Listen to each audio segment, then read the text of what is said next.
Well, just extremely proud of our players. It's a really good West Virginia team that Neil Brown has. They've got skill, a really good quarterback that I have a lot of respect for, really good D-line, and I think they're very, very well coached on defense. But just so proud of our players for, man, that was a 15-round fight, and you traded blows, and you just kind of went back and forth, and man, we made one huge play at the end, forced a fumble, and Zach picked it up and ran it in. Proud of our O-line, tied in. Taj Brooks, a true freshman running back there, taking over 4 minutes off on the clock at the end. And then, made one play. And that's what it comes down to, find a way to make a play and win a game. And extremely proud of them. Thankful for the fans. Really good atmosphere in the stadium. They were loud. I think they affected the game. Especially towards the end. So I'm very appreciative of our band and the support groups there, but all of our fans, I thought, did an excellent job tonight. So very, very appreciative of them, and can't wait to hear them next week, Halloween night kickoff against Oklahoma. So with that, I'll go ahead and open it up with questions. Don, you want to start us off? Finally be able to win a close game. You've got the defensive play, and then you're able to run most of the last 5 minutes off the clock.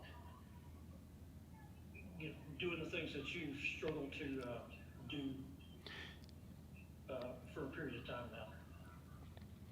Yeah, Don, I think it means a lot to us to win a close game. Certainly going to be some things that we take away from it and see. It's a 4-minute drive for the offense that burned over 4 minutes. There's a 2-minute drive our defense had to defend. Hail Mary in the end zone. We practice that every Thursday. So there's certainly a lot of the aspects of the game. And, we flipped a punt. What a punt by Austin McNamara there in the third quarter where we flipped the field. There's certainly a lot of situation mastery stuff, Don, that, I think we'll gain confidence in because we're going to see ourselves having success. And, what it means is, we're 2-2 in close games this year. We beat Houston Baptist and beat West Virginia and lost 2 of them that were close. And so it beats 0-4 last year.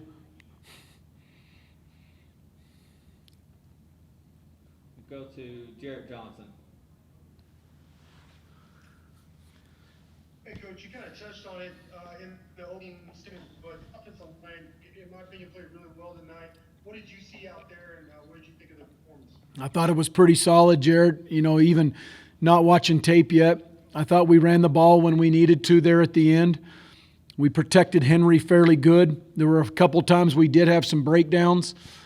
Caleb Rogers came in the second half and played a lot more reps. Proud of him. True freshman tackle.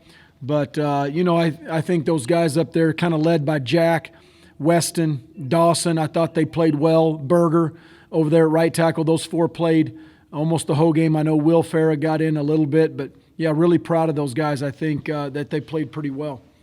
Go to Billy Watson. Hey, Coach, you mentioned earlier in the week your respect for Letty Brown. Did you think you guys contained him well tonight? I believe it wasn't over 100 tonight. So how were you guys able to contain him on defense? Yeah, 3.7 yards a carry for legit one of the best backs in the Big 12. I think it starts with our D-line up front. I think our linebackers collectively probably played their best game of the year. Colin Schooler played excellent. Rico's a warrior. Kershawn Merriweather, I thought those guys played really good up there. Go to Eric Kelly. Coach, Henry Colombi's first start, how do you think he played out there today? Yeah, pretty good. Pretty calm, cool, collected. I think he saw his reads. He got through progressions. He was fairly accurate with the ball, and then I think he made some really good decisions, pulling the ball down, running, scrambling, made some key first down conversions, running. His legs are an advantage for him. That's something, he pulled a couple down in the run game, down in the tight red zone that he made some nice plays on. So I think that gives us a little bit of an added benefit to the offense, but I thought Henry was very, very steady. Go back to Don.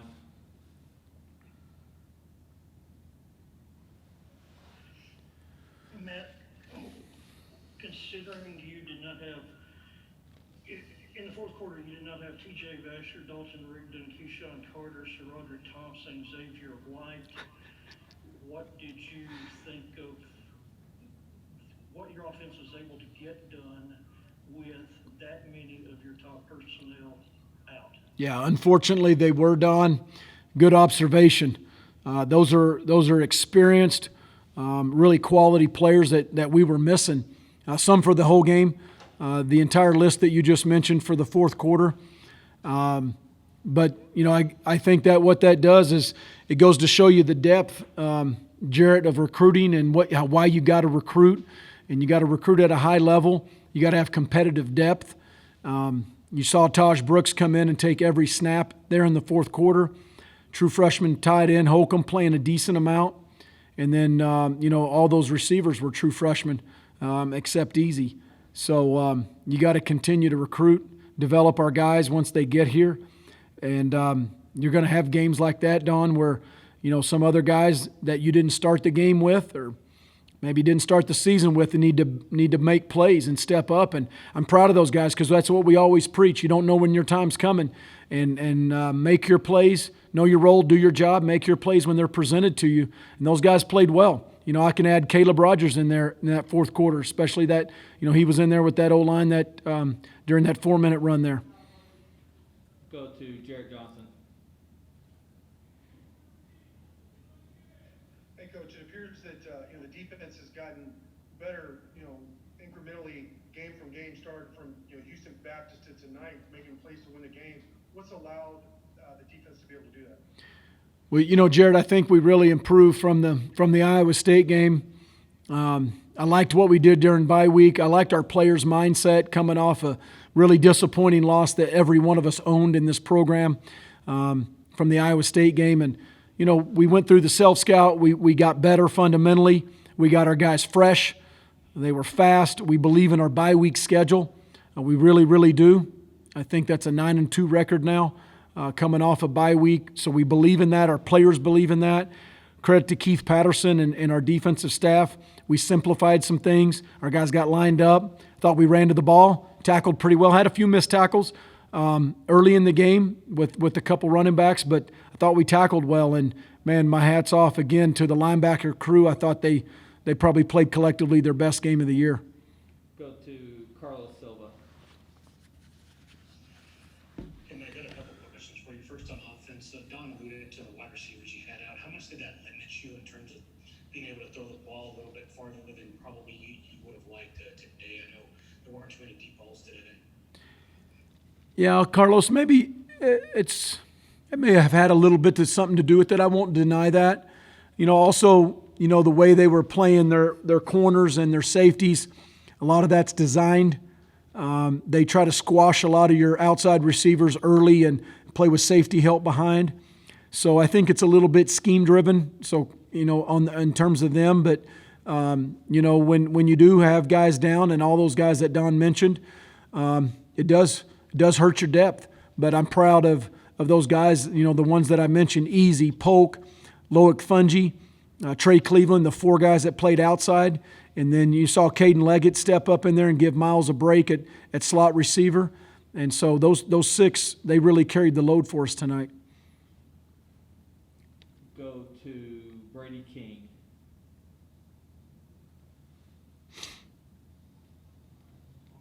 Hey, Coach, what was the mood in the locker room or the excitement level of your guys after this one? Brady has the best locker room of the year. It's pretty good. Go back to Eric Kelly. Oh, she wanted a follow-up. Go ahead, Brady. What do you got?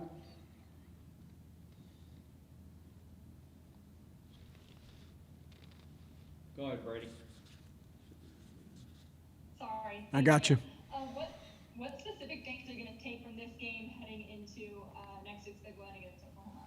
I think the confidence that you won a close game. Don's first question that he asked about winning close games, a lot of situational football there late in the game and at other times, but we came out and we won some situational football, and we practice on that. We talk about it. We practice it constantly, And so I think there's some things there that we will draw confidence on. But when you knock a ball down at the end and you win a game and it's a close game, and our guys know that we've struggled at winning close games, it's not any secret. But, you need one or two of these to get you over the hump. And then now, hopefully, the mindset becomes get it to the fourth quarter, we'll win it. Just get it to the fourth quarter. And when we have that mindset, when we get that mindset, not sure if we have it yet, but if we get that, I think that's when the program will really start to turn, and our guys will have a really confident demeanor throughout the game. We'll go back to Eric Kelly. Coach, you talk about when you bring guys in from other programs, you want people who fit your program. How nice is it then to see on maybe the biggest play of the game, you have an Arizona and Duke transfer combined to help get that ball, and then a Penn State transfer take it to the half? Well, the Arizona transfer sitting right there. You know what, Eric? I didn't know that. That's pretty cool. That's really cool. And I think, all of those guys, the vast majority of them are on defense. Proud of those guys for how they've come into this program and really added to our culture and contributed to it in terms of their work ethic, their demeanor. They're great young men. You talked about Zach McPherson right there, Jacob Morgenstern, Colin Schooler. All those guys that are grad transfers on the defensive side. Tyree Wilson, A&M transfer up on the front. Probably leaving one or two out, but those guys have come in and they're contributed. I think they keep getting better and better, and I think Schooler's sitting right here. I told him after the game, I think that was his best game as a Red Raider. We'll go to Bill Mayer.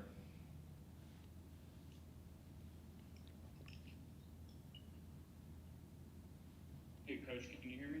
I can. Okay, so you guys converted a couple third downs, fourth downs, and just generally made plays in big situations. What do you have to do as a team to sort of come through in the clutch like that? I think those are things that offensively, Coach Yost has done a really nice job of game planning, and again another big self-scout thing for us last week during bye week. We knew we needed to be aggressive in terms of fourth downs.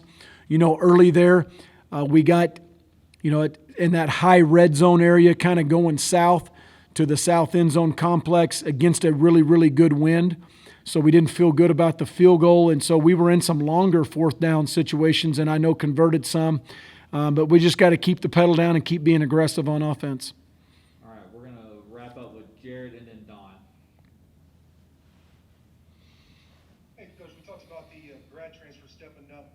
What about those true freshmen you play? I mean, Miles Price, you mentioned Caleb Rogers, Leedy. I'm sure there's more guys out there, but it seems like a lot of true freshmen are playing at a high level.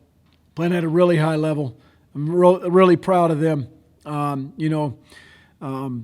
You bring them in, and, one of the promises that you only make is I'm going to give you a chance to compete. Jared, we're not promising starting jobs. I don't promise any of that, but I promise a chance to compete. And every one of those guys, and, add Blitty to the list and Caleb Rogers. I mean, two O-linemen and D-linemen that can come in and do it physically. Hats off to those guys, and I'm really proud of that freshman class. I really am, and they stick together. I think you're going to see a lot of wins.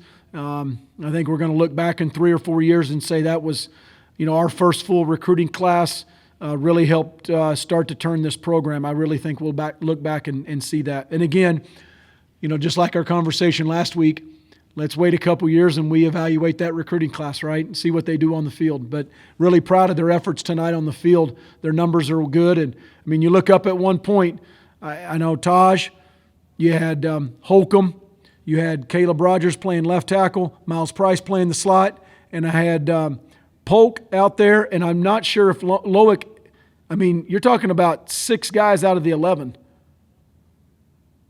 on offense, true freshmen. And I'm not sure if Easy was still in or Loic was rotating in. But, and then Trey Cleveland's a redshirt freshman. So, yeah, really proud of that freshman class. All right, we'll finish up with Don.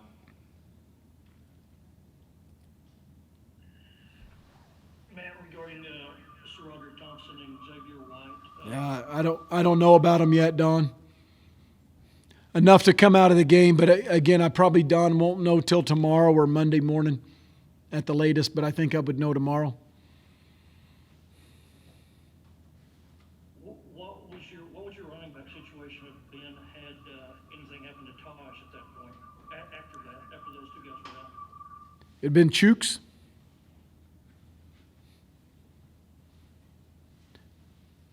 I wasn't going to let Taj come out.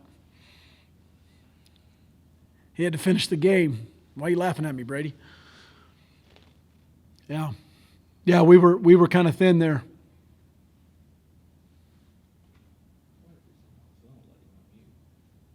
Does he have another question?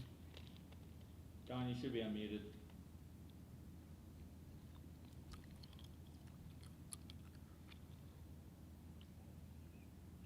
Matt, Troy Teo getting into the rotation at the nose. What has he done behind the scenes to put himself in that position? Yeah, I had the opportunity. Nick McCann was unavailable for this game, and Troy's a hard worker. I love Troy. He doesn't say squat. These guys are laughing at me. He doesn't say anything. He just works. He grinds. He is really, really strong. He's a great worker, great young man, and he's kind of moving up in a couple of our special teams too. So you may see him in some special teams coming up. But play in there at nose a little bit early in the game.